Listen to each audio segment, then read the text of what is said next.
Why separate personal income from business income?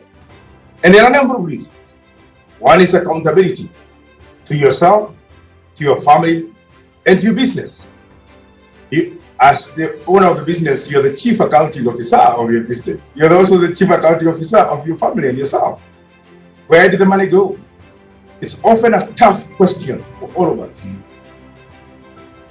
Sometimes an embarrassing question when you have to deal with it. It earns you credibility with your financial institution, with the bank. Did you know transactions in your bank account, business account, are critical in the assessment of your credibility? But don't put your personal account money there to make it look good. No, anyone would know. It's very easy to trace them. For tax purposes, it's very, very critical you separate your money, because when KRA comes knocking, you may have to struggle to convince that the money in the account is not business money. The first assumption is business money. Then you have to demonstrate otherwise. How about professional image, my good friends? When you mix up, nobody knows where what is. Sometimes you're paying people using your personal account, sometimes you're paying people using business account. It's very unprofessional. Above all, it saves you time. It saves you money. Okay? Some tips for keeping your personal and business finances apart. Some tips. Number one, maintain separate bank accounts, personal and business. May I ask you now, my good entrepreneurs, how many of you have a separate business bank account and personal account? Every time we are doing webinars, I keep saying that it is good to remember the purpose is to make a difference in our life. Some of the differences are immediate. There are some things you need to do this afternoon so as to put your things in order. I am sure if you have not separated that, you have lesson number one. If you have not separated them, trust me, it is next to impossible to do accounting for you. You hire accountants, and I keep getting this many times. I'm an accountant, by the way. And many of you invite me to help them get an accountant and put systems. Okay? And what happens? Yes, I give you the best of accountants, but it becomes next to impossible because of the system that you have. If your personal money is mixed with business money, it's very difficult for an accountant to help you out. Keep your receipts separate and maintain books of accounts. I've just mentioned that. So your receipts for business, keep them away from the receipts of your personal life. Now, number three, bank all your sales collections. I know the common thing with many of us. Money is money. So you sell, you've got to become money collection from customers, you buy goods with that money, you pay expenses, and whatever remains, probably you take the bank or you keep in the till. Some of it you draw for your personal use. Okay? That is beginning of chaos. And unfortunately, many of us in financial management, we are operating on a chaotic level. You should know banking services is not just getting a loan or keeping your money. It's actually also accounting. You get a bank statement that guides you very well. I don't know whether you have ever looked at your bank statement and you're, wow, you mean I did this well this month? Because you didn't know. Differentiate your personal and business expenses. So you are fueling the car. What is the purpose of the fuel of the car for that moment? First of all, the car, is it business car or personal car? I know, of course, there can be challenges because you have one car and you have all these transactions to do. Okay, that's okay. But you must record them. This time you are fueling for purposes of business. This time you are fueling for purposes of personal. Separate them. It's very important to determine how to structure your business. What do I mean here? Some structure of business, my good friends, are prone to chaotic arrangements. You know that I undermine them. Sometimes in some professions, you just have to.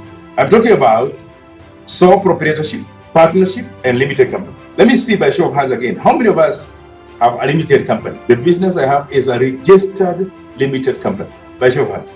My good friends, one of the good things about having a limited company is that by law and by nature, you have separated yourself from the business. Sometimes, therefore, mixing your transaction and business transaction becomes very easy or becomes the norm. So think again to have a separate bank, separate company. I have mentioned this for those who have attended training in taxation. Again, the importance of doing that. And remember something else. Nowadays, it's very easy to register a company, particularly because the law changed. You can register a company as the sole shareholder. Pay yourself a salary. Repeat, pay yourself a salary. Again, how many times have we said this, even for tax? Pay yourself a salary. When you don't pay yourself, you have the habit of pinching from the business all the time. Pinching whenever you need money for business, pinching whenever you need money for yourself. And that's why sometimes it's difficult to distinguish. And more important, I should have mentioned this, the number one measure or number one factor, very critical in separating your personal money from business is your discipline. Once again, it's good to track shared expenses. So you're doing your business in your house where you live. So you have shared expenses there. They shared electricity, they shared perhaps telephone, they shared rent, and so on. Okay, it's good to track these so you separate them. So that way you do not suffocate the business, nor does the business keep on borrowing from the family. Once again, personal financial management. My good friends, get everyone on the same page. Everyone on the same page. Meaning what? So if you have your family working in the business, let them know the rules of the game. You don't just pinch money from the till to go make your expenses. As you pay yourself a salary, pay them a salary. Let them also earn their salary. Yeah, I can see people who want this notes, Elsie and Carol. Thank you very much. What you can do for me is to type your email address there, and I will use that to forward. Okay, type me your email address. Thank you. All right. Get everybody on the same page, including your staff, the workers. Let them know the discipline you're talking about. The right environment begins with proper basic bookkeeping. Keep your books and keep them proper. It helps you to track your performance. It helps you to make better decisions. What is the price I should be charging my product? And as you're talking about separation, critical. This guy I meet in Nyeri at a restaurant selling very good tea, okay, among other things. And everybody likes the place because his tea was the cheapest, okay? Right? And then, so we have a chat with him in a trading like this. And then you realize, okay, why is tea the cheapest? Because the milk comes from his farm. Get the right information. Okay? When you're applying for funding, you are able to explain what exactly is the business you are in and how you earn, so that you make separate the issue of your money and the business. Of course, keep your budget, comply with tax, track and dispense your payroll expenses properly. When you're running your business, some of the reasons you get mixed up, is because of credit management. People bought on credit from you, but you do not have proper collection policies. Okay? So you end up collecting only when it's very painful, when you are running short of money. At that moment, when the person does not pay, what do? You end up using your personal money. The same happens the other way around. So manage your cash flow, my good friend. Manage your cash flow. One way of doing it is to budget it so that you have the flow every month of the year. You have the inflows and the outflows. Then you know the difference. That requires you to know timing of your major activities. When do you pay salaries? When do you buy goods? As you do this for the business, do for yourself again, for your family. When do you pay school fees for kids?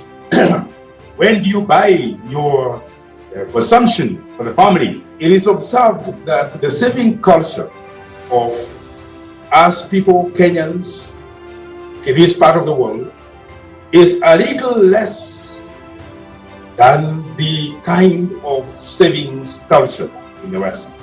Sometimes we need out of position, maybe because it was not your culture. Perhaps they are bringing. But I would encourage you, and also encourage your kids to learn the same saving habit. Some small saving habits. Do things for yourself. Don't just buy. Don't just buy. Okay? I am not discouraging the option of using other people to make convenience for your life, of course, it's a good idea. But have you evaluated really to see that you needed it, or you could have survived by doing it? That's why you come with examples. Brew your own coffee. Okay? Cook on weekends. Do it yourself. Sometimes it's even very good for you so that you can have a break from the monotony and the challenges of your daily chores. My good friends, simple things like avoid traffic jam. What times do you go to work? What times do you leave? Let's avoid sometimes, as far as possible, being like everybody else. If everybody is waking up at 6 on the road at 7, then there is traffic jam. Did you know that if you woke up 30 minutes earlier, you may save your fuel cost by half? Try it. And when it works, let me know. Just 30 minutes ahead. Okay? Avoid going to places when there is trouble. And sometimes you may think of using alternative routes. Okay? Simple things like, where do you use your ATM? Your ATM is for KCB. When you put it in other banks, ATMs, you get charges. I don't know whether you even look at how much charges it is. You get surprises because of something like health. And the surprise comes because the health cover you have doesn't cover some of the things you didn't know. Only when the illness comes to realize, oops, I have to spend money on this. Look for what the cover is. Take care of that list before. You worked, you got more customers, you made a profit. What do you do with it now? And my suggestion to you, it is a welcome surprise. Bank it. Don't just spend it because it has come. Don't just say tomorrow will take care of itself. Sign up for payroll deductions like your employees, pension, insurance, and so on and so forth. Okay? Remember, they take care of something else that you need for saving. Pension for your old age. Insurance when the need arises. Have a habit of investing. Yes, I know many people tell me, okay, there is no money to invest. The money is for doing business. Yeah, it is true. Do your analysis, financial analysis. What is the rate of return in your business? Okay. Not long ago, I shared with some of you. Okay, so I am in a board, one of the companies, one of the things that I do, and we are analyzing the performance of the business. And we notice that the business return is just about 6%. Deposits in the bank about 7-point-something%. So what was the best place to have the money? I'm not saying that you stop doing business. Of course, you have to look ways of increasing the return. It's a challenge to increase the return. But saving is not a business. Okay? Saving has its own purpose. Just remember the word, save for a rainy day. It is good to remember some of the expenses you do are best managed by a banking system. Okay? So you have these monthly pays that you have to do. Why not sign for a direct deposit? So that you do not have to keep struggling every end of month. Remember what it is that you want. Above all, do some tax planning. One of the sessions we have done before is on taxation. And looking at what are some of the things that are good for us to manage our tax. Things like pension, good for you for your old age, but also reduces your tax exposure. Things like insurance, okay? Medical insurance, life insurance, and all that. Mortgage for the house you live in, all that.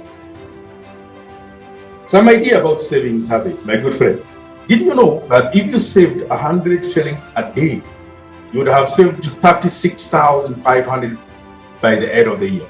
Did you know that if you invested that 36,500 at only 5% interest rate every year for 30 years, you would have made 2.4 million shillings? 5% only. And 5% is perhaps even less than the inflation rate. So the risk would be high.